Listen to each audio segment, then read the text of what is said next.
네, 박근혜 정부에서 결단을 내려가지고 차명계좌 이번에 좀 많이 좀 뜯어고쳤으면 좋겠습니다. 그런데 생각해보면 차명계좌를 많이 가지고 계신 분들이 지금 다 기득권층이잖아요. 그렇죠. 기득권층.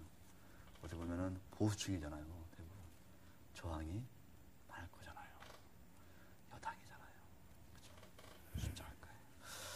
자, 제가 뭐라고 그런지 아무도 모르죠. 네. 저만 알죠. 자, 내일 금통인데 또 동결될 거다. 뭐 기사가 좀 몇 개 나온 것 같아요. 네. 어떻습니까?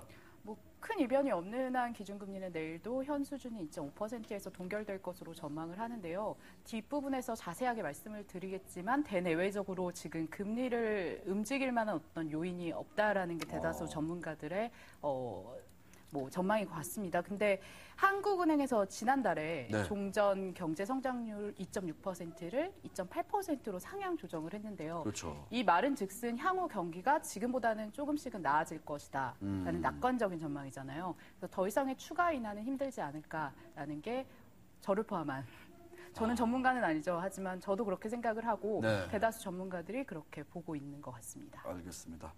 자, 시장의 전문가들도 뭐 압도적으로 동결 쪽에 좀 무게가 쏠리고 있죠. 네, 맞습니다. 네. 아시다시피 금융투자협회에서는 금통위가 열리는 주에는 채권 전문가들을 대상으로 이달 기준금리 전망을 조사를 하는데요. 어제 발표가 됐는데 135명이 응답을 했는데 만장일치로 금리 동결을 전망을 했습니다. 이건 처음인 것 같은데요. 네, 그 지난 5월에 한 차례 인하한 이후에는 계속 90% 이상의 동결 전망이 압도적으로 나오기는 했는데 이렇게 네. 100%가 나온 거는 한 1년 반 사이 처음이라고 하더라고요. 네, 알겠습니다. 135명 전원이 네. 100% 동결이다. 네.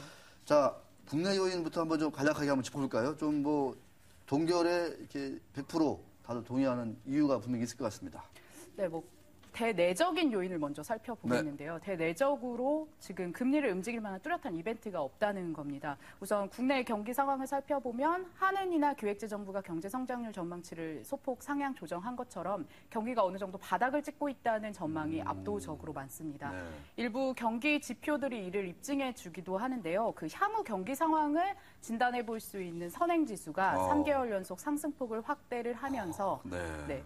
2011년 2월 이후인가요? 최고치를 기록하기도 했습니다. 야. 네, 그리고 지금 경상수지도 지금 17개월 연속 흑자 행진을 보이고 있는데요. 네. 상반기 기준으로는 297억 7천만 달러를 기록하면서 지난 1998년 이후에 사상 최고치를 기록했습니다.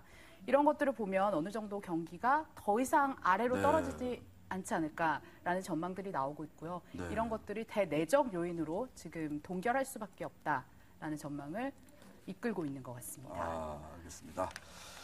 자, 선행지수가 100을 넘어섰고 경상수지는 뭐 수출이 워낙 좀 잘 되고 있고 네. 대내적으로 제가 근데 그 방금 검색을 뭐 한 줄 아세요? 저 임 기자? 어떤 걸 하셨나요? 제가 시스타 검색했어요. 시스타. 시스타를 갑자기. 아니 제가 임채영 기자 화면 나온 거 보고 있는데 시스타에 누구를 좀 많이 닮은 것 같아요. 여기까지만 하는 게 좋을 것 같습니다. 그죠? 시스타 누구를 닮았지? 이렇게 좀 검색을. 효린? 아니요. 아니에요? 이제 대외적인 요인을 한번 그렇죠. 살펴보도록 하겠습니다. 외적인 요인으로 넘어가시죠. 네, 호주가 알겠습니다. 기준금리를 사상 최저 수준으로 인하를 했는데요. 네. 약간 다른 신흥국들하고는 다른 지금 모습을 보인 거는 사실입니다. 하지만 이것은 지금 경기 부양에 강한 의지를 가지고 그렇게 인하를 했다라는 판단이 많고요. 호주가. 네, 근데 우리나라 같은 경우는 앞서 언급을 했지만 경기가 더 이상 나빠지지는 않을 거다라는 그런 전망이 있고 또 이전에 금리를 한 차례 인하를 했고 추경 효과에 대한 기대감도 하반기로 갈수록 커지고 있기 때문에 우리나라가 이 영향을 받지는 않을 것이라고 보는 게 맞는 것 같고요. 그 간밤의 대표적인 비둘기파로 분류되는 그 찰스 에반스 시카고 연방준비은행 총재가 올해 안에 양적 완화를 축소하겠다는 그런 발언을 그 얘기가 또 나왔어요. 하면서 이제 코스피도 움직이고 좀 증시들이 많이 흔들리기는 했는데요. 하지만 지난 7월에 미국 연방공개시장위원회 정례 회의에서 경기 판단에 대한 큰 변화는 없었습니다. 그렇기 때문에 9월 다음 달에 이제 FOMC 직후에 기자회견을 하기는 하는데 뭐 큰 변화는 없지 않을까라는 게 지금 전문가들의 대다수 전망인 것 같습니다. 알겠습니다. 약간의 잡음은 들리고 있지만 아직까지는 동결이다. 자, 시스타를 좀 싫어하시나요? 좀?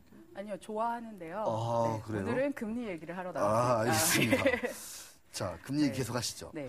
자, 그러면 올해 기준금리는 계속 동결 이렇게 좀 봐야 되나요? 아니면 좀 변수가 있나요? 그 변수가 아예 없다라고 장담을 할 수는 없겠죠. 하지만 이제 저희는 진단을 해야 하니까 전망으로 봤을 때는 연내는 동결될 가능성이 큰 것 같습니다. 뭐 아시겠지만 한국이 선진국의 어떤 금리 정책을 후행적으로 따라갈 수밖에 없는 상황이잖아요. 맞아요. 예, 그렇다면은 앞서 말씀드렸다시피 미국이 연내에 어떤 출구 전략을 가시화된다고 해도 4분기 이후로 지금 보고 있는데요. 그렇게 되면은 우리나라는 그 이후에나 금리 변동을 할 수 있기 때문에 연내에는 동결될 가능성이 크다는 게 국내 전문가들의 대다수 판단이고요. 네. 그 해외 주요 IB를 봐도 골드만삭스나 뭐 HSBC를 다 봐도 연내는 2.5%로 동결될 것이라고 지금 보고 있습니다. 네.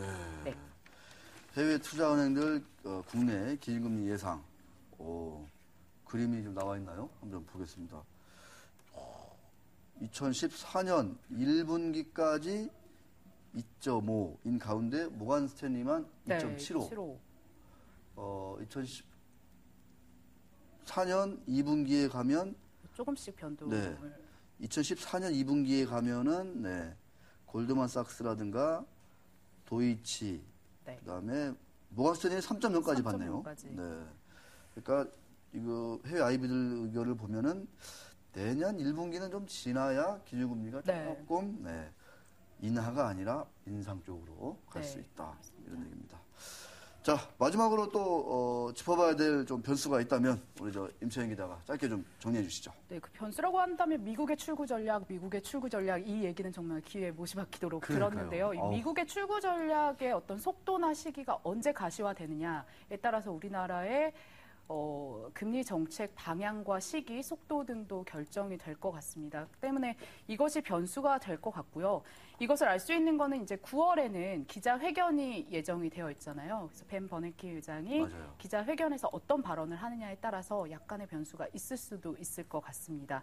또 한 가지는 요즘 기사에도 많이 나오고 있죠. 벤 버냉키 의장의 임기가 내년 1월까지입니다. 그래서 오바마 대통령이 이르면은 다음 달 초쯤에 차기 의장을 지명을 할 것으로 지금 예상이 되고 있는데요. 이때가 조금 예, 차기 의장으로 거론되고 있는 인물이 자넷 앨런 현 부의장하고 로렌스 서머스 전 재무장관입니다. 앨런의 경우는 버냉키 의장과 양적 완화 등을 같이 정책을 만든 사람이기 때문에 이 사람이 차기 의장으로 지명될 경우에는 뭐 계속 연속성 있게 정책을 끌고 갈 것이라는 지금 전망이 많고요. 대신 이제 서머스 전 재무장관 같은 경우는 양적 완화에 대해서 좀 부정적인 발언을 한 것으로 알려져 있죠. 그래서 약간의 변동은 있겠지만, 하지만 이제 자리가 사람을 만든다고 이 의장 자리에 왔는데 뭐 한 번에 그렇게 급변동할 만한 정책을 쓰지는 않을 걸로 예상이 되기 때문에 맞아요. 약간의 출렁임은 있겠지만 뭐 큰 변화는 없을 것 같습니다. 알겠습니다. 자, 뭐 제가 더 정리를 안 해드려도 임채연 기자가 아주 잘 정리해 주신 것 같습니다. 내일은 금토기보다는 다른 이벤트들에 주목하시는 게 좋을 것 같습니다. 자, 탐험. 오늘은 길게 떠나봅니다.